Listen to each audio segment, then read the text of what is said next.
नमस्कार, मैं हूँ रुचि शर्मा। वेब3 की तमाम बड़ी खबरें लेकर हाजिर हैं हम। लाइसेंस प्राप्त डिजिटल प्लेयर कार्ड में विशेषज्ञता वाले क्रिकेट फैन क्लब रेडियो ने टाटा इंडियन प्रीमियर लीग में गुजरात के टाइटंस के साथ पार्टनरशिप की घोषणा की है। ये माना जाता है कि पार्टनरशिप 3 साल के लिए विश्व स्तर पर टीम के डिजिटल प्लेयर कार्ड पेश करेगी। एक ऑफिशियल रिलीज के अनुसार फैंस अब गुजरात टाइटंस के प्लेयर्स के यूनिक डिजिटल कार्ड कलेक्ट और ट्रेड कर सकते हैं, यानी फैंस बेनिफिट अवेल कर सकते हैं, जिसमें एक कलेक्शन बनाना, प्लेयर्स से मिलना, मैच देखना, एक्सक्लूसिव साइंड मर्चेंडाइज रिसीव करना शामिल है। रेडियो के फाउंडर और सीईओ अंकित वाधवा ने कहा कि हम गुजरात टाइटंस के साथ साझेदारी करने के लिए उत्सुक हैं। रेडियो में हम लिमिटेड एडिशन डिजिटल कलेक्टिबल्स बनाने की उम्मीद करते हैं, जिसके साथ टाइटंस के फैंस को फ्रेंचाइजी के इनर सर्कल और हार्दिक पांड्या, डेविड मिलर, राशिद खान और मोहम्मद शामी जैसे प्लेयर्स तक एक्सेस मिल सकता है। बढ़ते हैं अगली खबर की ओर। Wisconsin based blind horse winery ने अपनी पहली NFT लेबल्ड वाइन जारी करके फाइन वाइन्स और डिजिटल एसेट्स में इतिहास रचा है। वेपरफाई के कोलैबोरेशन से वाइनरी ने एक कलेक्टर के एडिशन 2019 कैबरनेट सोविनियन को प्रोड्यूस किया है, जिसमें popular board app yacht club collection से एक NFT लेबल है। बोर्ड एप को 2022 में वेपरफाई द्वारा एक्वायर किया गया था और इस ग्राउंड ब्रेकिंग रिलीज के लिए विशेष रूप से द ब्लाइंड हॉर्स वाइनरी को लाइसेंस दिया गया था। इस यूनिक ब्लेंड में मुख्य रूप से कैबरनेट सोविनियन शामिल है, जिसमें मैल्बेक और पिटीट वेरडॉट का संकेत है, जो फ्रेंच और अमेरिकन ओक बैरल्स में 3 साल के लिए है। $100 पर retail sale NFT labelled wine traditionals और डिजिटल दुनिया के परफेक्ट मैरिज को रिप्रेजेंट करती है, जो ऑफ चेन और ऑन चेन बिजनेस के बीच एक अनप्रेसिडेंटेड कोलैबोरेशन को चिन्हित करती है। स्पेशल रिलीज की सिर्फ 200 बॉटल्स के साथ वाइन और क्रिप्टो एंथुजियास्ट के पास हिस्ट्री के एक पीस को सिक्योर करने के लिए सीमित समय है। बाकी अहम खबरों के लिए करते हैं विशाखा का रुख।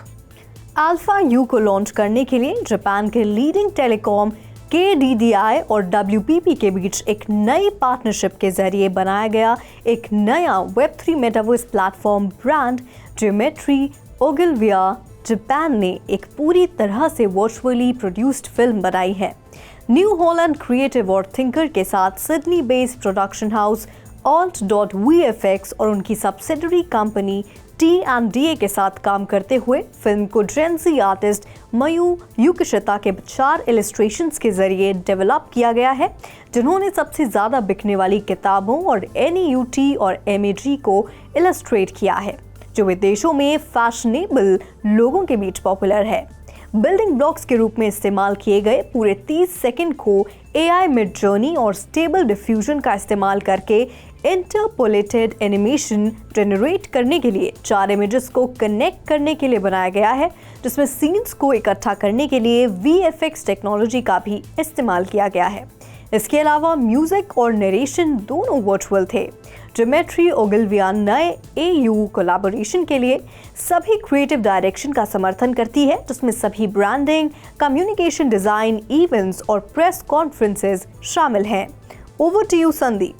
Professional Brazilian soccer players Gustavo Scarpa, Mayke Rocha de Olivia और विलियन बिगोडे एक क्रिप्टो घोटाले के शिकार बन गए हैं।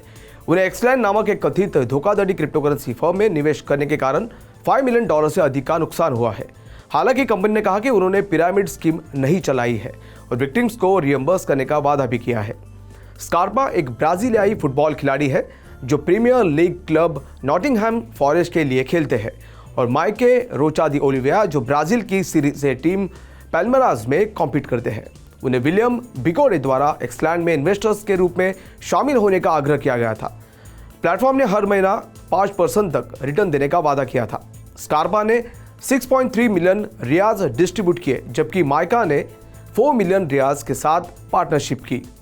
दोनों खिलाड़ियों ने कई महीने पहले पुलिस में शिकायत दर्ज कराई थी।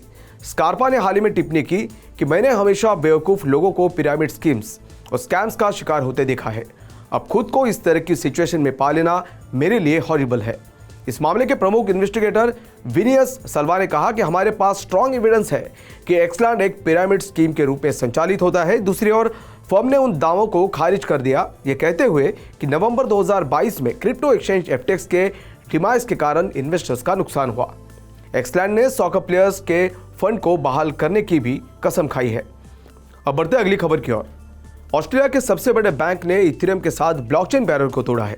ब्लॉकचेन के सबसे बड़े बैंकों में से एक नेशनल ऑस्ट्रेलिया बैंक यानी NAB ने अपने स्वयं के NAB द्वारा जारी स्टेबल कॉइन का उपयोग करके इथेरियम ब्लॉकचेन पर intra bank cross border transactions को पूरा करने वाला पहला मेजर ब्लॉकचेन इंस्टीट्यूशन बनकर ब्लॉकचेन बैरियर को तोड़ दिया है। इथेरियम ब्लॉकचेन पर सक्सेसफुल पायलट ट्रांजैक्शन ने 7 प्रमुख ग्लोबल करेंसीज के लिए स्मार्ट कॉन्ट्रैक्ट्स का उपयोग किया है, जिसमें NAB ऑस्ट्रेलिया के सबसे सुरक्षित, सरल और सबसे सुरक्षित डिजिटल एसेट इकोसिस्टम के विकास में निवेश कर रहा है। ट्रांजैक्शन की सफलता क्रॉस बॉर्डर ट्रांजैक्शंस के समय और लागत को महत्वपूर्ण रूप से कम करने की क्षमता को इंडिकेट करती है, जिससे NAB के कॉर्पोरेट और इंस्टीट्यूशनल क्लाइंट्स को कई जुरिस्डिक्शंस और करेंसीज में काम करने में लाभ होता है। NAB के मार्केट्स के executive general manager Drew Bradford ने कहा कि बैंक क्लियर कस्टमर बेनिफिट्स के साथ सही डिजिटल एसेट अपॉर्चुनिटीज का पीछा करने के लिए कमिटेड है। तो आज के लिए बस इतना ही। ऐसी Web3 से जुड़ी सभी खबरों को लेकर हम आपसे फिर मिलेंगे। तब तक के लिए देखते रहिए 3.0 TV।